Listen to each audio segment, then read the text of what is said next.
sekarang yang dia singgung itu adalah ketika kemarin hadir dalam milad atau ulang tahun PKS di Jogja, dia menyinggung katanya soal survei dan mengingatkan para pendukungnya untuk tenang kalau dia selalu ditempatkan di urutan ketiga. Kata dia berdasarkan pengalaman di Pilkada DKI juga begitu. Saya tadi coba buka-buka lagi, ternyata benar ada lembaga survei yang katanya cukup kredibel itu menyatakan bahwa Anies itu akan tersingkir, Anies Sandi tersingkir di putaran pertama. Ternyata malah dia yang menang. Begitu juga putaran kedua juga begitu. Dia dinyatakan akan kalah lagi, ternyata dia menang, marginnya sangat besar. Itu pertama. Yang kedua, dia juga menyinggung, ini kaitan satu, dia hajar lembaga survei. Yang kedua, berikutnya begini, dia bilang, kalau dia memang betul ditempatkan, elektabilitasnya itu nomor 3, kenapa masih dijegal? Bener juga sih, ngapain tuh? Sudah orang mau ke laut, nomor 3 kok masih dijegal dengan berbagai cara. Saya kira masuk akal nih logikanya, Bung Rocky. Iya masuk akal, dan yang nggak masuk akal adalah Musra. Musra menetapkan bahwa Anies nggak pernah disebutkan itu. Loh, bagaimana dia di Padang disebutkan segala macam. Jadi ajaib, lembaga survei menyatakan bahwa Anies nomor 3, bahkan lembaga survei internal partai-partai itu, Gerindra punya internal sendiri, Golkar segala macam, PDIP. Tetapi di dalam Musra dia dianggap tidak pernah ternomini gitu kan. Itu ajaib kan. Jadi buat apa Musra itu dibikin panjang lebar kalau akhirnya hanya untuk menyatakan bahwa Anies tidak ada dalam daftar 3 itu. Kira-kira itu soalnya tuh. Jadi publik juga merasa ini apa sih? Buat apa peta umpet di lapangan terbuka? Kan itu intinya kan.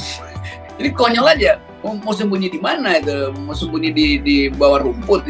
Jadi bagian-bagian ini yang diperhatikan betul oleh publik pemerhati, terutama anak-anak muda ini. Mereka selalu jeli melihat penyimpangan itu. Sama halnya kalau kita ingat bahwa Musra ini selesai bulan Maret. Jadi sebelum 21 April kandidat sebetulnya sudah selesai itu. Baru diumumkan kemarin 19 Mei itu karena Lebaran segala macam. Yang aneh siapa namanya nih, Ganjar itu masih ada dalam daftar. Tetapi Ganjar ketika itu diasuh oleh Jokowi, bukan diasuh oleh Mega. Setelah 21 April tentu berubah. Tetapi hasil musrah mengatakan Ganjar ada di dalam nominasi itu. Iya, itu sebelum 21 April ketika Jokowi. Jadi Ganjar naik elektabilitasnya kalau diasuh oleh Jokowi itu. Begitu 21 April tentu turun elektabilitasnya tuh. Dan itu yang nggak diperhatikan oleh panitia musrah. Jadi lucu juga kemarin diputuskan Ganjar ada di situ seolah-olah dia masih dalam pengasuhan Jokowi. Kan itu konyolnya kan. Jadi secara metodologi udah kacau. Tapi dalam kekacauan itu orang masih menganggap bahwa ya ada poinnya, yaitu Jokowi masih bisa mengendorse seseorang. Udah nggak ada kemampuan itu. Jadi sekali lagi bagi saya sebetulnya sinyal paling bagus adalah pikiran dari anak-anak Pak Jokowi yang memanggil Pak Jokowi untuk pulang aja. Tetapi Jokowi juga terangsang terus untuk melihat seolah-olah akan ada keajaiban setelah dia ngomong atau ngopi dengan koalisi. Nggak ada keajaiban dalam politik. Politik itu atau diusahakan atau dimana sih. Sekarang kita bicarakan yang tadi, bahwa ada 2 soal kan yang disinggung oleh Anies. Satu, lembaga surveinya sendiri dan upaya penjagalannya itu. Dan kita tahu, saya kira nanti gampang kok melihat kemana arah dari Pak Jokowi itu. Salah satunya indikatornya adalah lembaga survei. Karena lembaga survei ini kan memang di-hire oleh istana ya. Kan kalau PDIP lembaga survei buzzer ini pasti kiblatnya istana. PDIP nggak punya tradisi semacam itu. Dia organik lah ya, kalau PDIP soal apa buzzernya segala macam itu buzzer organik gitu ya, sama dengan partai-partai lain. Nah, yang kedua itu tadi soal jegal-menjegal itu. Kenapa ya sangat khawatir sekali dengan Anies Baswedan gitu. Kalau memang surveinya dia tidak pantas kan biarin aja lah, biarin habis duitnya sendiri, dia kampanye terus, karena toh dia akhirnya tidak terpilih juga kok gitu. Yang paling bagus posisi Pak Prabowo.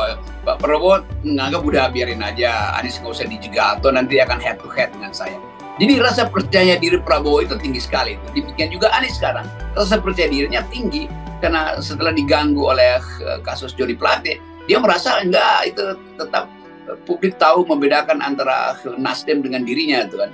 Jadi tetap demikian juga Pak SBY menganggap bahwa oke, itu tetap aja Anies nggak ada soal tuh.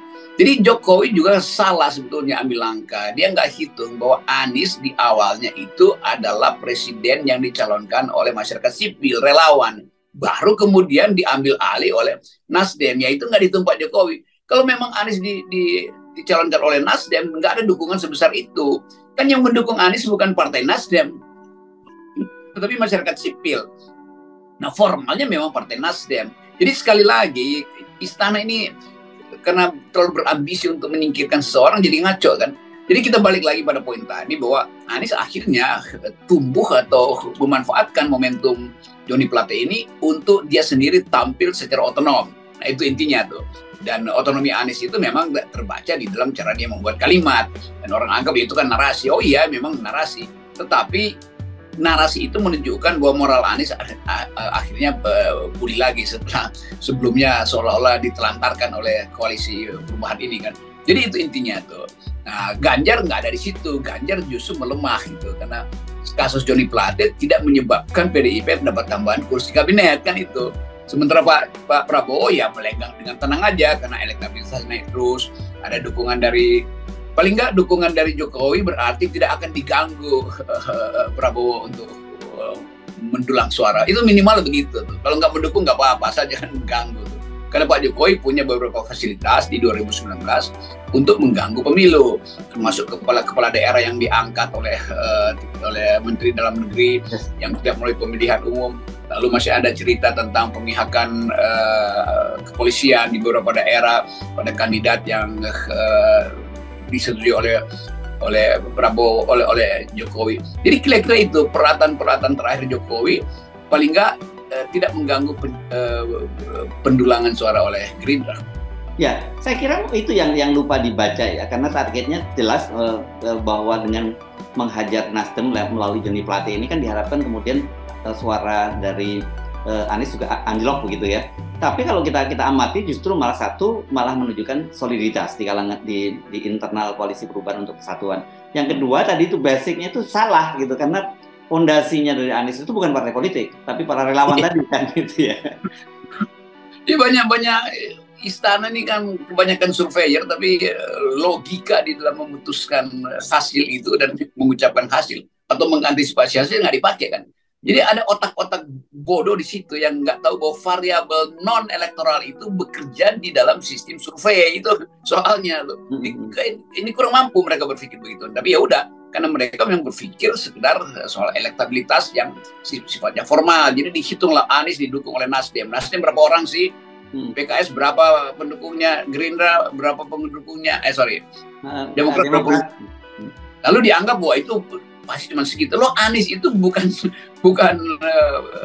calon dari tiga partai itu. Tiga partai itu berkoalisi untuk mencalonkan Anies karena popularitas Anies sudah ada bahkan sebelum pencalonan dimulai kan. Jadi itu poinnya tuh. Jadi saya tetap merasa bahwa kalkulasi Jokowi itu bahaya tuh karena dia mau dengar orang yang sok pakai metodologi padahal sebetulnya aspek lengkap dari metodologi tidak mereka pahami yang biasa disebut social rapport dengan seseorang itu nggak dihitung pada mereka oleh surveyor ini. Ya, ini kan mereka menggunakan strategi lama ya, strategi lama yang dulu sukses mengantarkan Pak Jokowi. Bahkan sebenarnya pola Ganjar itu kan sebenarnya juga ingin mengikuti track dari Pak Jokowi dengan memojokkan Ibu Megawati dan akhirnya kemudian terpaksa memilih Ganjar seperti juga dulu terpaksa menyerahkan tiketnya pada Pak Jokowi. Tapi variabelnya udah berubah yang pada Pak Jokowi dan Ganjar. Jadi ya nggak bisa lagi strategi lama itu diterapkan pada situasi yang baru seperti sekarang ini. Itu kayak beli tiket lama itu, merasa buat tiket lama itu bisa dipakai buat nonton film baru. Jadi kelihatan betul kemampuan istana untuk mengatur komunikasi politik, untuk mengatur siasat politik itu nggak ada tuh. Jadi di dalam pikiran istana setiap kali rapat pokoknya Anies harus dinyatakan lenyap. Padahal Pak Prabowo bahkan membela, jangan dong, biarin aja, saya mau head to head kok. Ganjar juga begitu. Jadi cuma istana yang berpikir Anies harus lengkap. Anies sendiri berpikir oke, Ganjar jangan dicela-cela karena bagaimanapun dalam kompetisi kita akan uji gagasan itu, bukan soal hal-hal yang sifatnya individual. Anies menghormati Prabowo sebagai senior karena Anies pasti berhutang budi politik pada Prabowo karena Prabowo yang membuat reputasi Anies itu tumbuh sebagai gubernur DKI pada waktu itu. Jadi ini kesempatan yang harus dibaca oleh Pak Jokowi. Kalau dia endorse seseorang tanpa dia tahu bahwa psikologi politik Indonesia tidak lagi stabil karena perubahan Ganjar yang Jokowi ke Ganjar yang Megawati, bahayanya di situ. Ketidakmampuan Pak Jokowi, junto komunitas di sekitar istana itu tidak tidak mampu untuk tidak mampu untuk menjamin bahwa survei itu benar. Jadi kondisi psikososial dan antropologi masyarakat tidak akan percaya pada hasil survei, apalagi survei tentang Anies itu. Ini seperti kisah ya, bagaimana orang yang hidup di dalam gua gitu ya, dan dia merasa masih hidup seperti itu, dan dia tidak tahu bahwa situasi di dalam gua itu sudah berubah gitu. Ini guanya mungkin dalam istana gitu. Ya di istana nggak ada gua, yang ada gorong-gorong. Oke. Tapi berbahaya hidup di gorong-gorong tuh. Oh iya. Iya, kalau dalam gua ya mungkin udah dia takdirnya jadi pertapa. Nggak ada orang yang pertapa di gorong-gorong. Nah ini masalahnya. Banyak orang yang hidup di gorong-gorong nggak mau lihat kenyataan. Ya. Oke, jadi saya kira tidak berlebihan kalau kemudian Anies terlampau santai gitu menghadapi situasi ini, karena dia sendiri bagaimanapun dia punya pengalaman gitu ya dalam pilkada DKI itu. Silahkan dibuka gitu. Banyak sekali lembaga-lembaga survei yang pada waktu itu diberi kartu merah, kartu kuning itu oleh seorang peneliti dari UI, yang menunjukkan karena memang tidak akurat dalam lembaga survei. Dan ternyata memang di Indonesia itu lembaga survei itu memang menjadi alat pemenangan pemilu ya. Jadi bukan lagi menjadi semacam untuk metode ilmiah. Orang sering lupa ya, kita bukan tidak percaya dengan survei, kita percaya kok dengan metodologi di lembaga survei itu. Tapi persoalannya kan ketika metodologinya diutak-utik, terus margin errornya juga dibuat serendah hati, dan siapa yang akan jadi pemenangnya juga sudah ditentukan sebelumnya. Iya, itu yang kita sebut lembaga riset sebetulnya. Riset sesuatu yang udah disimpulkan, kan itu intinya. Lembaga survei kan udah dibikin, dikasihlah sekian, nanti kita susun ke belakang tuh metodologinya. Jadi kesimpulan riset dibuat mendahului metodologi. Konyolnya begitu. Itu sama dengan nasib IKN. Udah ditetapkan sebagai proyek, baru mau dilakukan AMDAL. Itu begitu aja tuh. Jadi model kedunguan yang sebetulnya dengan mudah orang tahu bahwa ini adalah pesanan politik.